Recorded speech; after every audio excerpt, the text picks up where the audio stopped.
Yeah, not really much to say about TSM. It is just quite literally the Bjergsen show. Generally speaking, I think TSM is pretty strong individually, but I do not think they are a very good team. I don't think they play the game very smart, and I don't think that, for some reason, it doesn't really make sense they have so many veterans, but when it's really in clutch time, they seem like they choke so badly, and they just make the most wonky decisions. So I'm very confident going into the BO5 against TSM, obviously. Obviously. And surprising no one, Dardoch has very strong words. Well, we're back and ready to roll for game 3, where Echo Fox have chosen blue side after tying up this series, and they did look very different in that win. Yeah, so we haven't been seeing different sides, though, for these teams. It's been blue side for Echo Fox 3 games in a row, able to counterpick the Kai'Sa, and because that worked out this time, question is, do you go back to the Kai'Sa for TSM as one of your first round picks, or do you ban away the same things and take an Alistar for yourself and kind of mix things up? Yeah, exactly. This is the first time that TSM really is going to have to show us some adaptation in that pick ban, because Draven was proven to work. We can see that, you know, the Kindred, as they talked about on the desk, is going to be available and up, right? So again, does TSM kind of do what Echo Fox did in game 2 and say, no, this was the right comp, we just played it wrong, we can still win in the same way? So far, the Varus is going to be banned out. We'll see if Draven doesn't have to be added to the ban list, but you can just pick Kai'Sa at a different point in the draft. Yeah, Rakan, Tom Kench were the last bans there. Ezreal actually added instead of Braum for Echo Fox.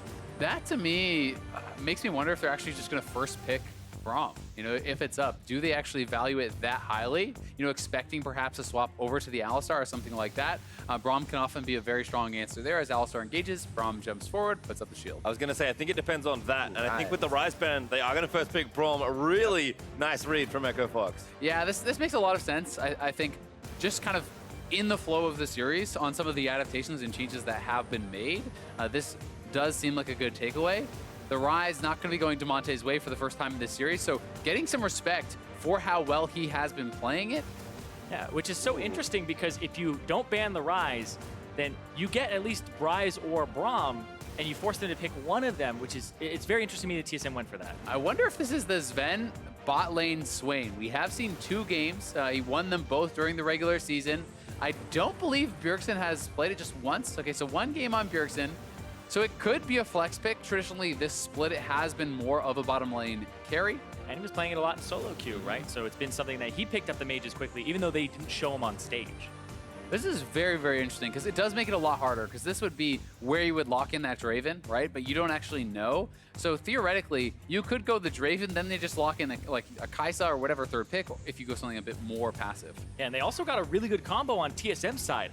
Trundle pillar into the Swain pull, whether it's mid or bottom, is very, very potent in the early game. It just depends on which lane you kind of want to mess up with your jungle ganks. You want to go to the Swain lane. Oh, wow. I love it. Stealing away the Kai'Sa after picking Kindred again for Dardoch. Throwing down the gauntlet there, saying, I'll show you how it's done. But what would be really spicy is if Zven locked in Draven right now and says, I'll show you how to play that counter matchup. Yeah, I don't know about Draven into Braum, though. He's going to block a lot of the damage, soak it up. That's the one that is like, the Braum is kind of a stopper and allows you to pick the Kai'Sa yourself without too much fear of a Draven counter pick. Oh, so Pyke, if we get the Pyke Swain is such a popular bottom lane because of some of the interactions with the passive. You get the Pyke hook, then you can actually pull them back even further and get this kind of super long distance pull. You can also pull off of the little dive forward with the stun coming up from Pyke. So can be a very popular combo. This was really used a lot by Bwipo and Hylissang for Fnatic over in the EU LCS, one of their most successful lanes, and TSM going to be bringing it out again here. They have played it once together in the NALCS. And it's been a very potent combo, like you said. It's kind of the double tug, the pull backwards. And so the Kai'Sa, especially the Braum, has to watch out for that, right? Because the Braum will get pulled so far in that he will be out of range to W, and it'll force the Kai'Sa to walk up at that point. And that means you haven't potentially even committed your E as Pyke, and you can stun afterwards. Yasuo as a ban here, very interesting. Now, that Trundle Yasuo combo can be pretty powerful, and may be something that they're kind of worried about, as Damonte could be looking for a blind pick mid. Feels like there's kind of 2 champions that signal to me when you ban champion like Yasuo, Gnar and Zoe, kind of the obvious ones. Zoe obviously untouched this series, which is pretty insane given how prevalent she's been even in recent weeks, but a Syndra ban from TSM, so finally going to push Damonte down a few pegs. Have to remember though, it has been nerfed on 8.16, so a lot of people are going to have lower priority on the pick in general. But yeah, no Syndra, no Ryze. Damonte gonna have to show us something new. And I'm looking at Damonte's picks. 5 Syndra games, 2 Yasuo, 1 Zillion, 1 Akali, 1 Ryze. The other champions that are left he's even played this split are 2 Zoe and 1 Cassiopeia, as well as a Galio. So he is going to have to show us something not just new in this series, but potentially something new for his career so far in this split. Yeah, I mean, there's been 6 mid lane bans so far between Akali, Yasuo, LeBlanc, and so Azir seems like a pretty nice pick here blind for Bjergsen. Damonte did not have an impressive Akali game. And this may be trying to bait that pick a little bit, saying that they are confident. Akali actually banned out, as you are now pointing out. But that, you know, normally you think about Assassins as kind of the answer here. I'm not sure what he would go. Cassio can tend to struggle, like I've seen a lot of times in those matchups. Galio can be an answer.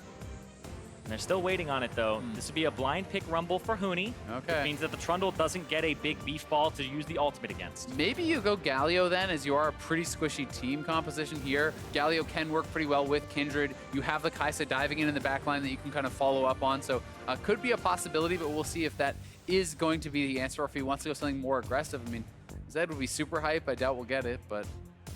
He did hover it. He does like the champion. Ahri. Ooh. Yeah, it looks like Ahri may be the like selection here. Damonte will show us something new. It is Ahri. I really like this pick here. The fact that it's got Assassin, it's going to play into the composition a little bit and give them a little more mobility. The wave clear early is good too. Yeah, that wave clear, very important point to bring up is a lot of these compositions we haven't seen a big focus on wave clear, and being able to push in the Azir, kind of bully that Azir out and look for either the all-ins or the roams could be pretty powerful. It's going to be the Rumble versus Gnar matchup in the top lane. Hauntzer getting counterpick once again. And even though I like the counterpick for TSM, I think one of the nice things Damonte has done for Huni is got him off Cho'Gath duty. They banned Rumble twice before this series, and now Huni clearly feeling confident enough to play it blind. Yeah, it was kind of, they picked the Trundle, banned away some of the carry top laners that Huni would play, and then they made it so that, oh, he's going to play a tank, and then he's just going to help Grig out. But now, this seems like mid-game for Echo Fox here. If they can have some good early game fights off the back of potentially Damonte or even this Braum and Dardoch, then they can have that acceleration from the Rumble top lane, because he's not about the split push, he's about the team fighting in like 15-20 minute area. And this is much more of a kind of composition that you expect to see from Echo Fox. This is the first time it looks like that regular season Echo Fox comp. No tank. All squishy. Yeah, support tank is the only one. There are so many threats that it can be very difficult to navigate these team fights. As an Azir, if you are protected, if you are sitting back and comfortably damaging, you'll do a lot, but Kai'Sa can jump on you.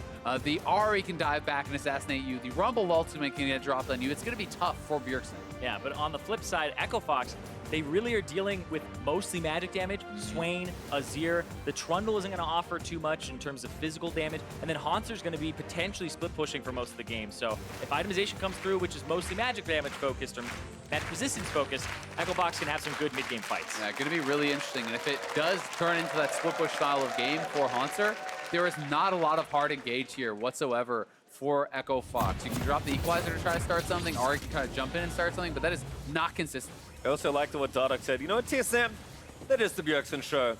Gonna be this game if TSM have a strong performance. Yes, he is so much of their threat in the mid to late game here on this Azir. He's forced Damonte down to Ahri, but we had kind of a slower than expected game 1.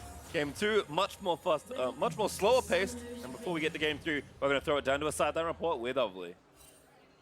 Thanks, guys. ThinkCard, I want to ask you, what was the attitude of the team like after the first game loss, and how are you guys able to refocus and pull off the game 2?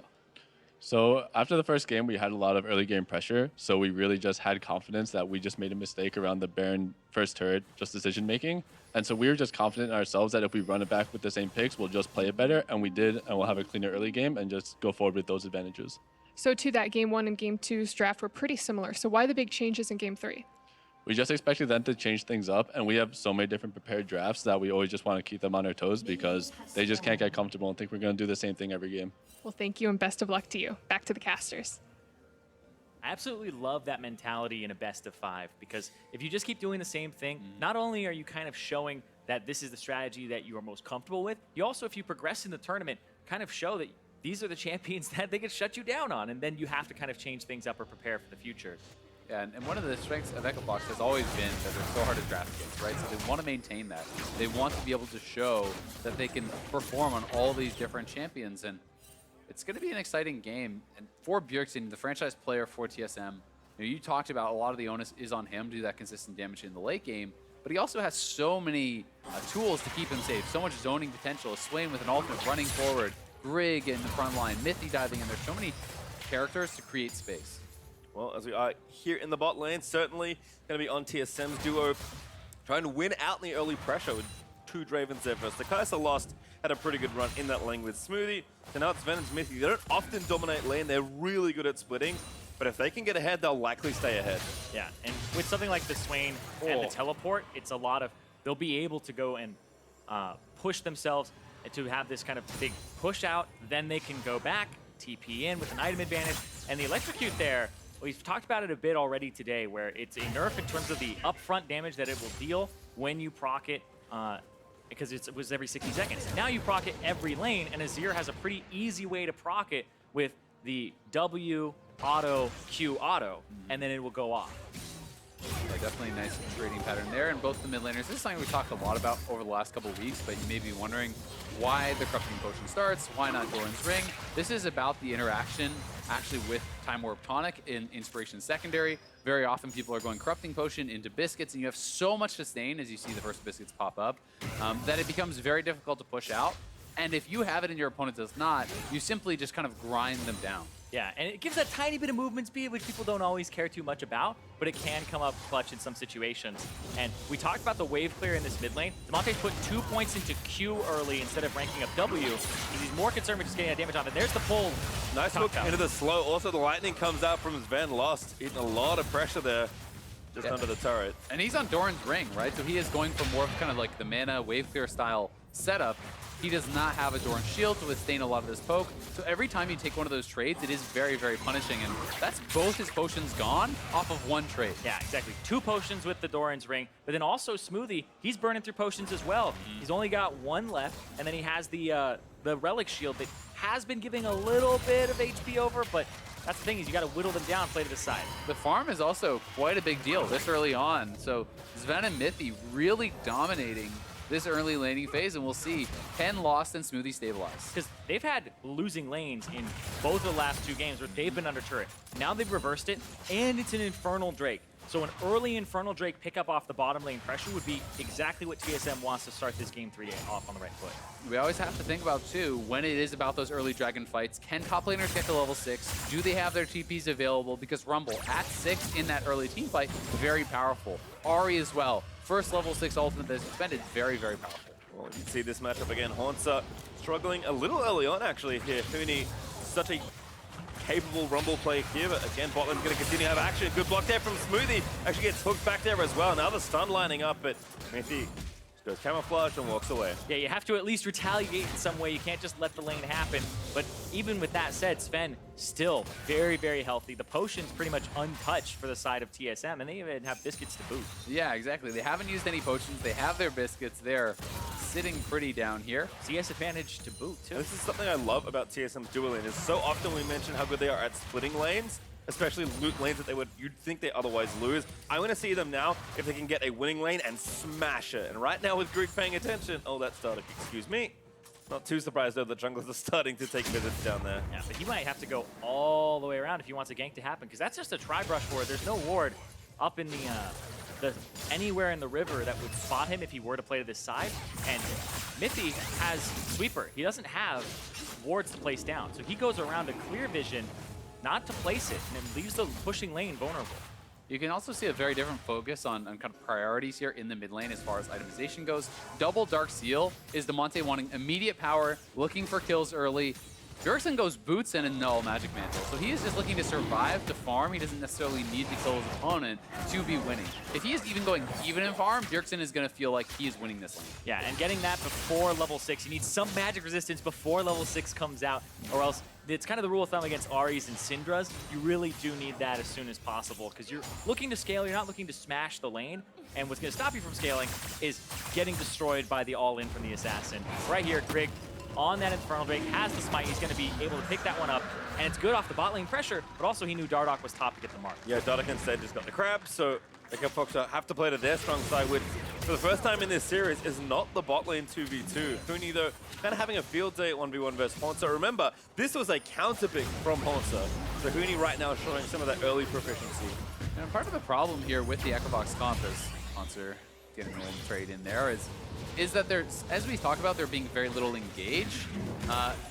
Where do you gank from Dardoch, right? You don't have a lot of CC in your kit, so unless someone just pushes way up, you can't really gank effectively on this Gnar.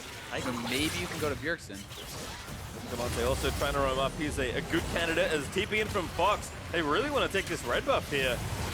That is Smoothie coming in, does have the spell book, so that looks to be a red buff steal. Dardoch just waltzes in with 4 and takes it away. Pretty big commitment though for that. They're actually gonna expend the first spellbook TP. One of the nice things about that though is it at least gets that rotation ticking through. Once you actually use 6 different summoner spells, you start getting them very, very fast. So Smoothie, not too afraid about using it liberally. Yeah, and you want to do it very, very early on. People have like blown ignites, they've blown heals in just one lane. They go. Look at that, Bjergsen. Oh, Bjergsen with a good scoop back, but again, dash back there for Damonte. Gonna force the flash out of the Azir. Here's Mithy. Actually gonna get things turned back around on Dardoch. Just wants to fight him. Smoothie's here in the mid lane, that's why. But a stun under the turret. Good ult there from Dardoch to stay alive. Just barely too with the Lamb's Respite. And that is flash blown from Bjergsen and then the ultimate from Dardoch. And a lot of the times when you're trying to gank these lanes and go for a turret dive, you need that Lamb's Respite to make it happen. Yeah, and Dardoch just kind of chased forward into the Phantom Undertow there from Mithy. So he just walked into that stun under the turret and gave up more than he needed to. It was a good initial play though from them, trading out the ultimate for the flash from Damonte, because Damonte now, next time his ultimate is up, you can go for a charm flash on a Bjergsen. If you nail that, still having Ignite available, there is the possibility of the kill.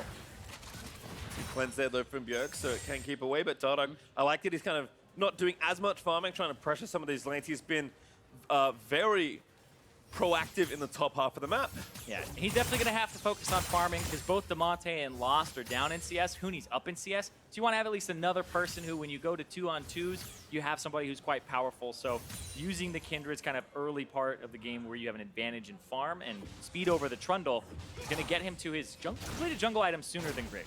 I think Damonte also doing the right thing, just shoving the wave and then going to roam. This feels like you asking, where's the CC? It really does just come from Ahri, who can set up well when she has ulti. And this vote at the bottom of the screen is so close, 49 to 51%. This is TSM that you're talking about. Like you said, 10 straight finals for them until last split. And it just seems like a lot of people have kind of jumped ship, lost faith, and kind of believed more in Echo Fox recently. It's been a very close series so far. I think a tough one to call. And despite the fact that Zven and Mithy have established this big CS advantage, if Lost and Smoothie can stabilize and continue to farm and not give up kills, not give up the turret, they will be very relevant in later fights. Yeah, the Kai'Sa will be incredibly relevant. They do have to worry about the counter of Bjergsen having a lot of damage, but question is, I'm watching Huni's ultis. He has TP right now. If he TPs in, there's potential for a turnaround, but it looks like they're ganking top on the side of Echo Fox. Yeah, first blood on the table. Teams wants to try and grab it. Hauntzer, they're already in onto Huni. Dardoch here on the top side. Good equalizer. He's going to force the flash away. First blood gifted over as Dardoch collects it. He gets the mark there too. Very, very big. And Echo Fox deflect that pressure on the bottom side. 4 men from TSM went down. Smoothie and Lost back up. They do fall further behind in farm, but they get first blood topside. And we talk about Echo Fox as a team. It's the bloody skirmishes. Those are what they usually go for. That's the MO. Right there, that's a classic Huni gank my lane type strategy. Go to top lane, get him ahead. And Huni, the rest of the team played around it perfectly with retreating on the bottom side. Also got to remember, this was Hauntzer's counter pick. He is now, after this gank, gonna lose his turret. He's down over 30 CS. It's solo gold being given on to Huni. This is a Huni-esque performance for the first time in a long time. On one of the champions that he was known for. When he came to North America, it was like, boy, this guy has a Rumble that y'all need to see. And it's his Rumble, it's his GP. They banned away one of them in the previous games, and 2 of them at some points. With the Rumble, he gets his hands on here, forces the flash with the equalizer, and Dardoch is right there to pick it up. Exactly, Dardoch right there, very well coordinated from the duo up on the top side. Double spell pen already done here for Huni. He's working towards likely a Haunting Guise, and he's gonna be ready to go for team fights. They also got the first turret and the Rift Herald off the map. So again, Dardoch's attention to detail in top lane has borne a lot of good fruit in recent memory. And now Bjergsen, he's trying to get out here. TSM must say, we can't split the map anymore. You guys have won top lane, so let's try and do something bot side. But so far, so good on the defense for Fox. I mean, this is what they're giving up, though, right? You know, their bottom lane was already losing, and multiple times, 4 men from TSM have been walking down this way, so the already losing bottom lane has to give up more. You can't win that heavily on both sides. If you're getting turret and a kill and Rift Herald, well, your bottom lane needs to just run away. Yeah, and the awkward thing, too, is when your bottom lane wins and you get the first turret, you go, all right, time to swap the map, go to the top side, get Rift Herald. Their top lane won, they got Rift Herald, but you don't swap your top laner to bottom when the Ocean Drake is coming up. So you have to just have your losing 2-on-2 stay in the bad matchup. It's because the Drake is something that you need to contest for, and you can't have your power point of your top laner swap. It's definitely a really good point, and we'll see how effective can Huni be, especially if he can get another full level. He needs to hit 11, but if he can get to that rank 2 ultimate before the next dragon fight, he has a lot of what he needs to really succeed in this team fight with double spell pen. And if you start to get people fairly low with that equalizer, then Damonte can fly in, Lost can fly in. You can look to really start to execute on some of those kills. The teams are ramping up towards this Ocean Drake, which is now back and alive. Zven looking good with that Rod of Ages done, but maybe Dardoch actually abandoning that for now. He's going to get the bounty instead. Hauntzer's going to see him, so they know where he is. But Dardoch just wants to steal this red buff. Hauntzer started the leash for him. It's a great steal from him. He gets the red. He's 3 levels above Grig right now. When you look at the gold, he's 1,200, he's 1,300 gold above Grig at this moment in time. Dardoch is actually just smashing him, and sure, he got the first blood. That's only 400 of that 1,200 gold. He also has 3 marks already, so he's closing in on that 4-mark lead that you really, really want to hit.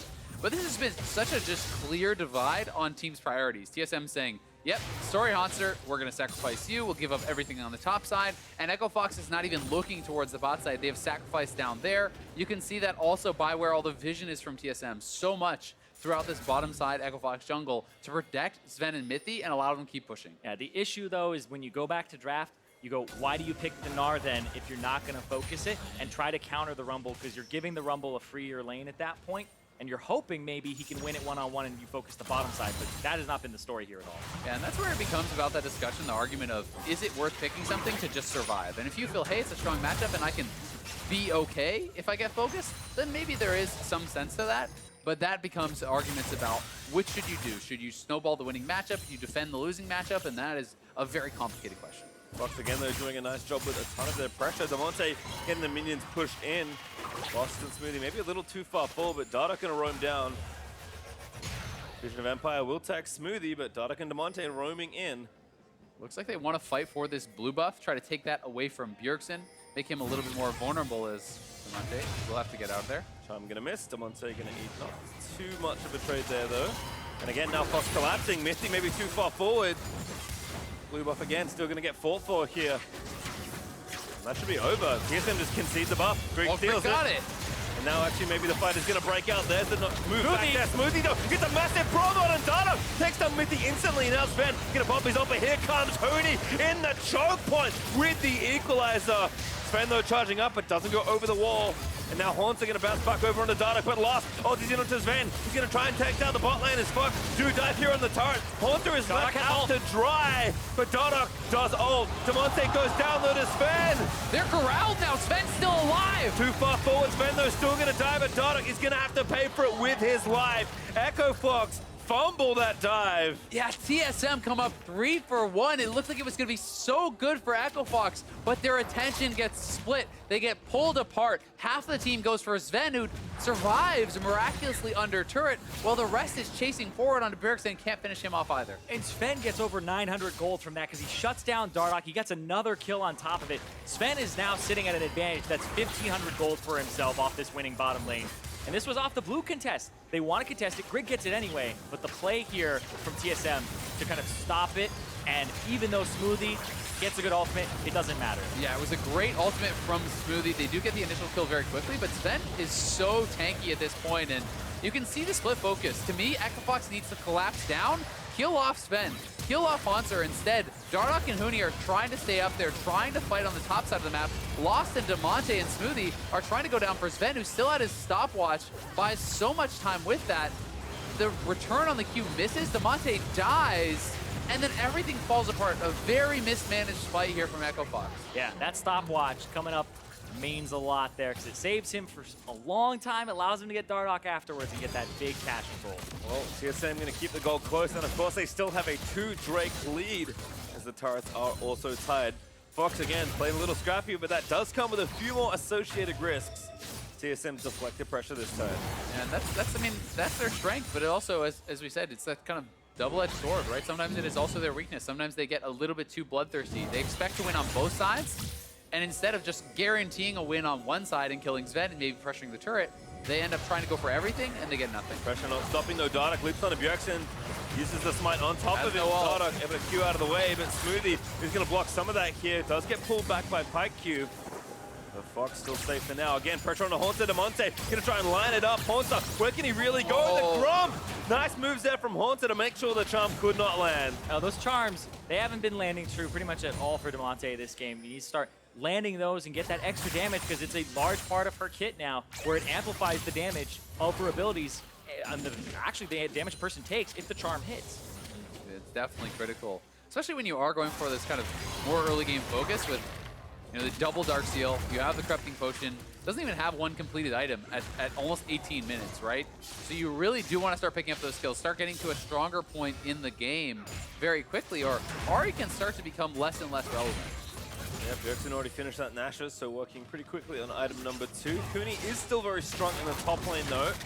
So with Mountain Dragon up in a minute, maybe see Fox to continue that pressure, but does feel like they'll have to fight for an objective again in just 50 seconds. And Dardoch still has a huge lead. You know, he's still nearly 2 levels ahead. Grig just hit 11. He is 12 and, you know, is on 2 completed items. So they have another huge damage source from Dardoch. And he also has 4 stacks now off of that dive. Got that kill. I think Zven, who was marked at the end, finally picked it up. So he does It have was all worth. pretty much everything he would want. I don't know about a 1 stack for 600 gold going to this person. I don't know, but you feel really good as a Kindred when you hit that point. You basically feel like your champion now has the ability to snowball in team fights and can team fight much more effectively. And for Dardoch, someone that is kind of plagued by notoriety, this is someone that despite how good he has looked, he has never produced results at least enough to become a champion. So this is a man with his eyes on world, looking to get stuff happen, but Smoothie may be caught out of position. Stand behind's over to loss, but now Grig could be the target. It's going to be some good damage. Nice ult there, and that's the kill. Dardoch able to take him down. Smoothie that will get executed by Pyke as Dardoch. Still trying to cut it out. He gets pulled back, Lambs despite his burn. Here comes Damonte, but Hauntzer going to zone him out of the way as Dardoch will escape. Huni looking to save it all. Mithy takes down Dardoch, but Huni able to grab this Zven, and now Damonte over the wall. Ulti there from Mithy, follows through. What a play by the Pyke. Damonte did to Hauntzer. But Lost finds out the W, and somehow Mithy gets out of there. I think that was blind too. I don't think he saw that he was actually right there. There was no vision on him. They knew that he was in the area, but then he just eased right out. Another fight going slightly in TSM's way. It was the 3-for-2 in the extended fight, but Echo Fox pushing up mid here, trying to pressure a turret, and this game is dead even. Bjergsen still has ultimate. If he can get in there, he can actually shove them into a position where it'd be very unfavorable. Now they're under Mithy, lost again, burns the ulti, takes down Mithy, and now Bjergsen under threat, forced to swoop away. Still the turret is on Echo Fox's eyes. It's on Huni though. But the mini wave dead. Bjergsen insta-wave cleared there. Now he's going to chase in, but doesn't go for the kill. That's one where, that's a oops from Mithy, man. He's too far forward. It's 2 damage dealers on your turret versus 1 damage dealer, and then the Pyke, who's very squishy, right? He doesn't get extra HP from buying HP items. He does have some durability and Aftershock, but it's still not enough, and I'm counting for TSM. Yeah, the fights just aren't stopping. Dardoch is around, but they won't be able to get this one, and this is a very explosive game. So scrappy, both teams putting all their confidence in their in-game team fighting. It's an explosive game, but it's literally both teams are exploding back and forth. It's not one where one team is just smashing the game. All 3 games so far have been neck and neck. And I remember when we were talking in the middle of the week, Jat was even saying this, he's just sad that this matchup of Fox TSM is a quarterfinal happening so soon. Because both of these team styles, with the way they match up against each other, is so interesting to watch. But if you just look at the whole playoffs, there are so many teams, Team Liquid, Cloud9, TSM, Echo Fox, FlyQuest, 100 Thieves, all these matchups are just so great to watch, and this one here in particular in a quarterfinal is intriguing. Yeah, and here this is one more time, showing off that double marksman damage. Smoothie though, pretty far up, so Dardoch can't actually get the Lamb to slide in. And we're gonna have more action up here on the top side. Ooh, Damonte stays in the brush, but there's the root landing in from Zven. Damonte now trying to get out of there and just dashes out to safety. Yep, gotta get the dash. He still holds on to his flash, but it means that next time if they get him really quickly, they'll be able to get the flash. And kind of get to gank him 3 times to make it stick and hope that those 3 ganks are within the time of the cooldown of the ultimate. Good little bit of pressure though, not too much of a cost there for TSM. And the more they're keeping Damonte down, the more time is being bought for Bjergsen. He is now on 2 full items. That Banshee's Veil coming through makes it so much harder to ever pull off that assassination because now you have to knock that off before you even look for a charm. And this is kind of the result of banning out, I believe it was 6 mid lane champions 6. from Damonte, taking away the Azir, and then he has to go down 7 champions in the pool potentially to the Ahri here into the matchup that was blind picked by Bjergsen. Of note, Echo Fox did get the mid turret thanks to their additional pressure, although TSM were able to trade and get their 3rd Drake, a mountain in exchange. Does feel like TSM right now able to try and apply pressure. Fox will counterpunch where they can though. Yeah, I mean, TSM has full control over the top side. Not only are they getting the turret, they're on the Baron. Echo Fox is nowhere nearby. They actually spotted Dardoch on a ward down by the bottom side of the map. Oh, Mithy again, it's all been a bait. Lost is going to be the target. The ulti from Smoothie doesn't quite catch Bjergsen. You have to watch out for these combos. Smoothie's ultimate plus the ultimate from Huni, if he's there, would be very devastating. But like Azale said at the beginning of the game, the engage from Echo Fox, it's not reliable. Yeah. Landing a charm, landing a Braum Q, it's kind of you have to combine things and make this makeshift pseudo hard engage. Huni, the turret's on him and he's pulled in. Yeah, pulled back, stunned up again as well. Vision of Empire not going to quite slow him down as he pops the shield. Flank from Hauntzer. Also full rage as that.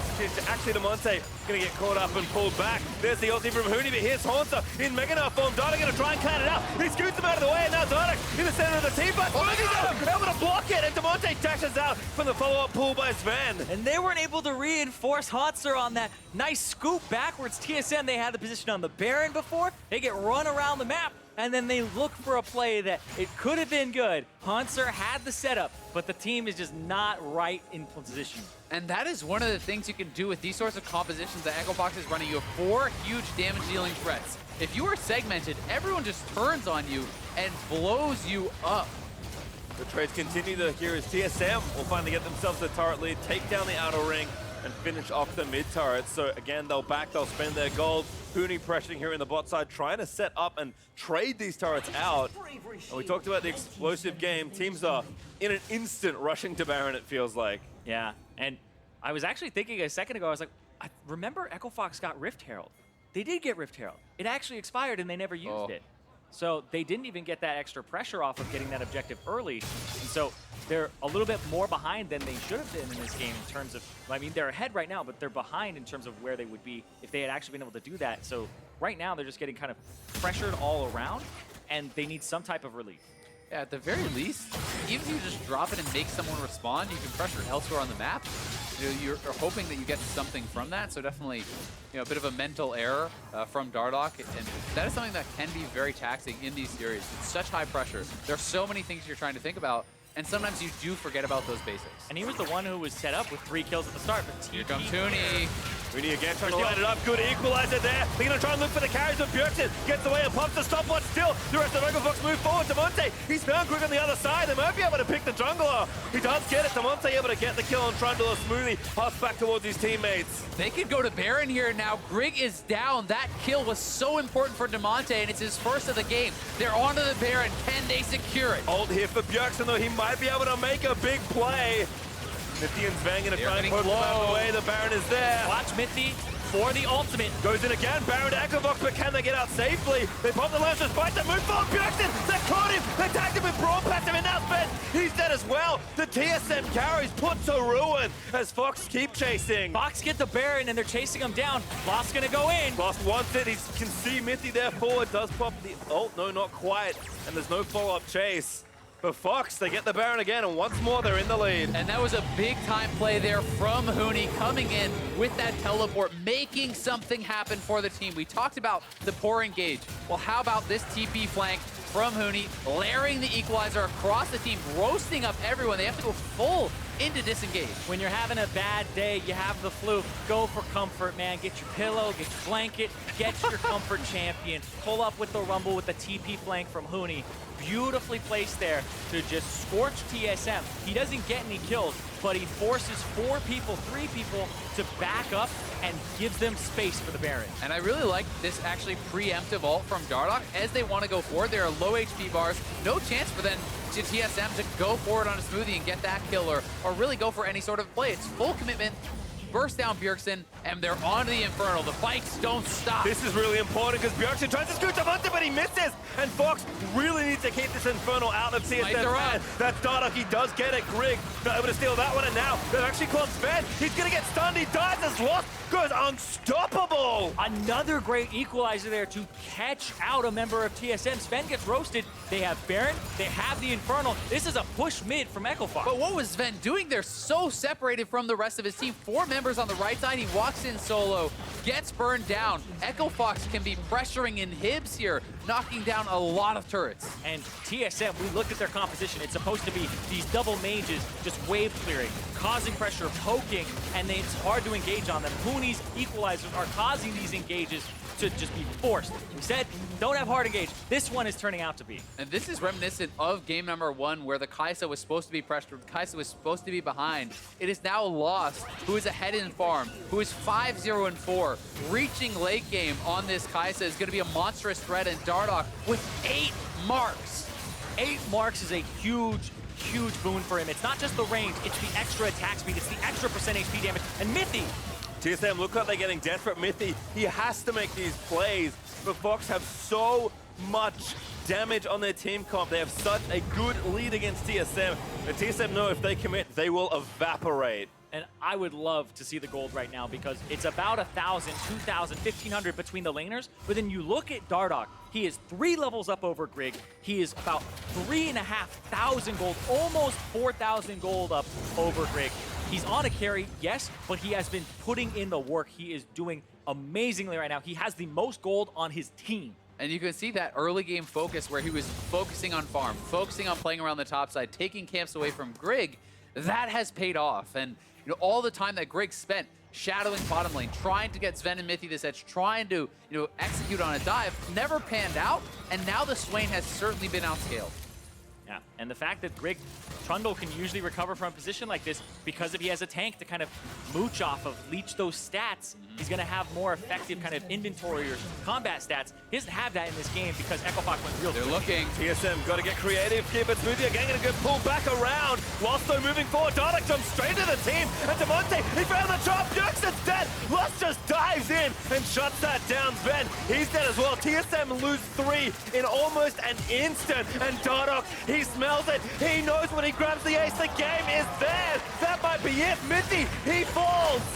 You don't need the ace here. They're going to clean this one up. Echo Fox going to push TSM to match point. And Huni says, I may be ill, but test me again. I dare you.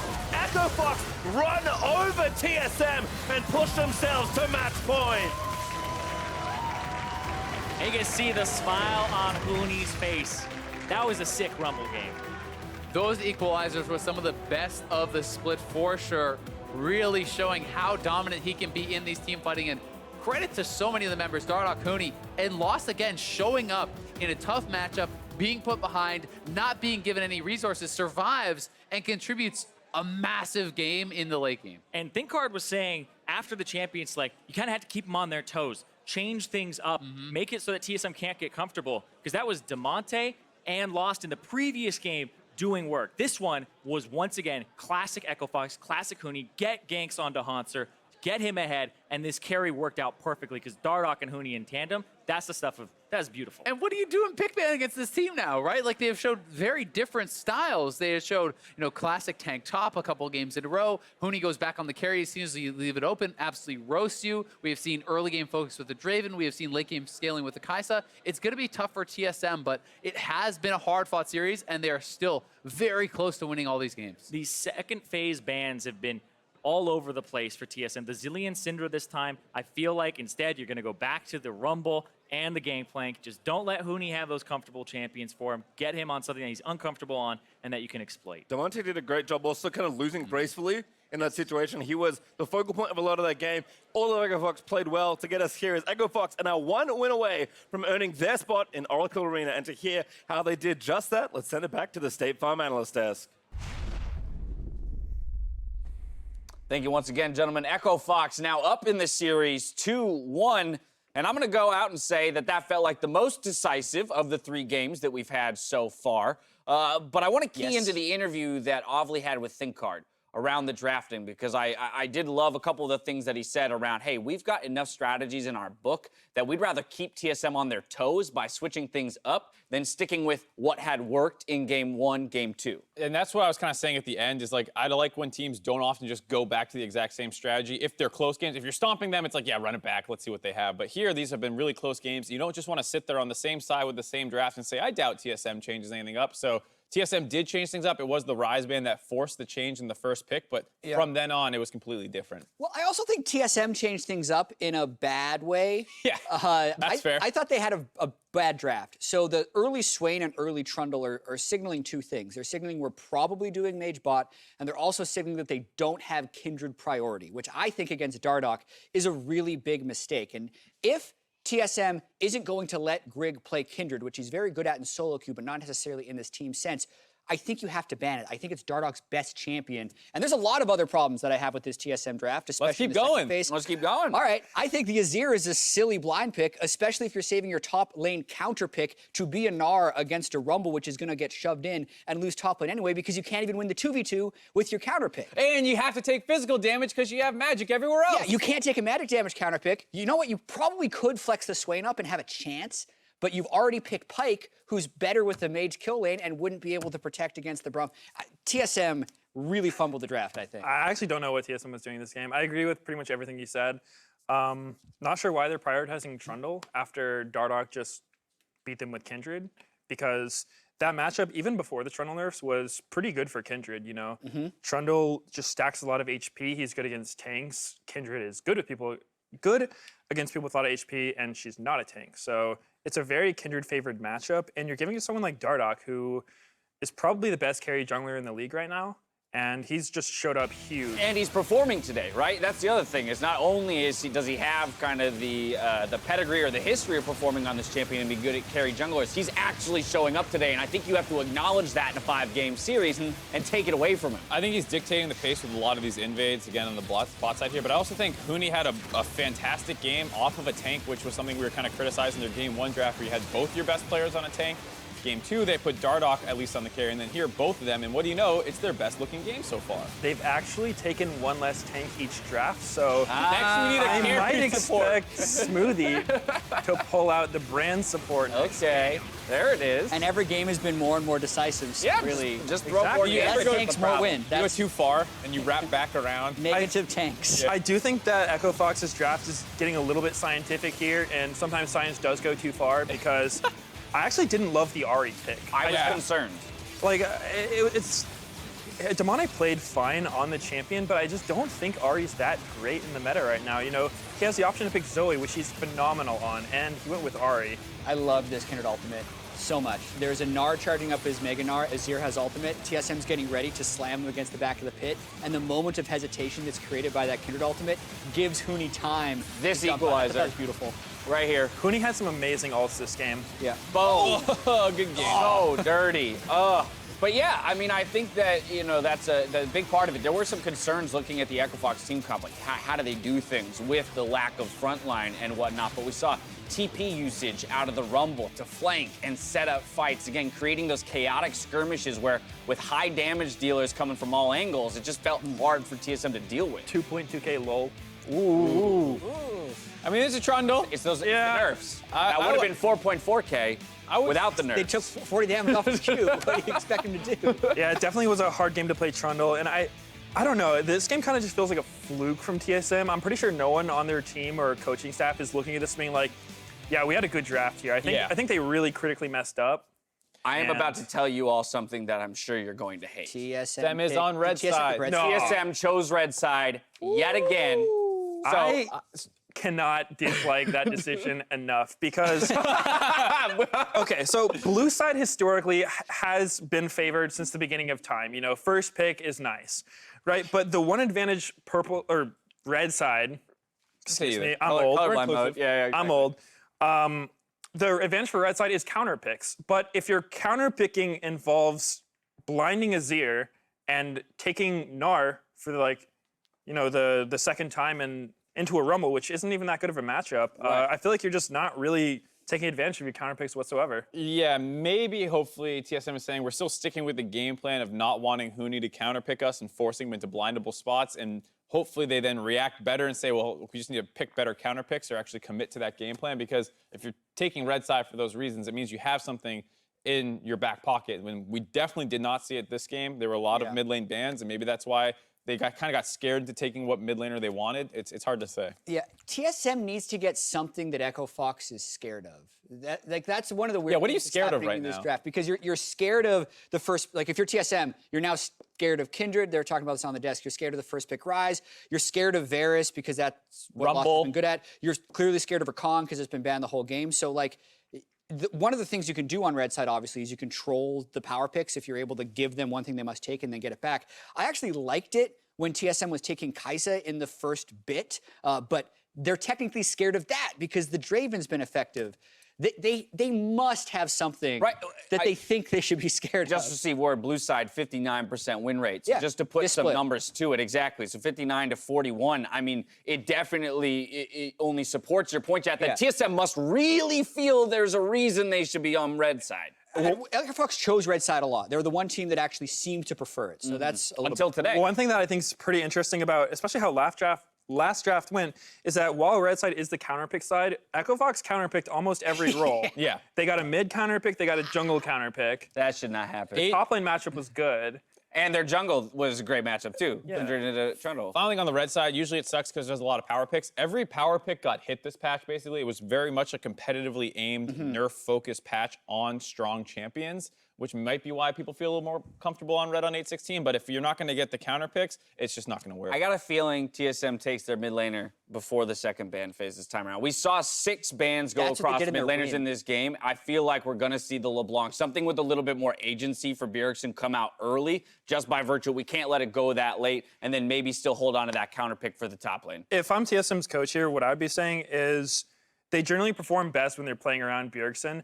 And so just put him on a playmaking champion, something like LeBlanc, Zoe, whatever. Syndra. Put Hauntzer on a tank. He's good at that kind of role. The Gnar Kennen style is not really working out for them. Give Grig something strong, you know, just not a tank into want it. Kindred. And then your bot lane just needs to go back on the Braum and a carry. That's kind of the style they've done well with. And they seem to be branching out, but not finding much success. Yeah, Alrighty. here's the headset.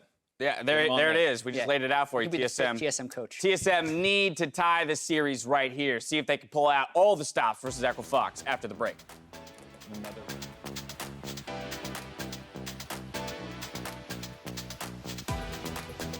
On the table, teams wants to try and grab it. Hauntzer, they're already in onto Huni. Dardoch here on the top side, good equalizer. He's going to force the flash away. First blood gifted over. Look. Nice, Jesper. Oh, Beer's going. Nice. Hitter's out of Tatara, I think. Kaisab Suns. He gets pulled back, lands despite his burn. Here comes Damonte, but Hauntzer going to zone him out of the way as Dardoch will escape. Huni looking to save it all. Mithy takes down Dardoch. Yeah. I take this. Azir, no flash. Nice. No, we can. Yeah, we can. Wow. Okay, boy.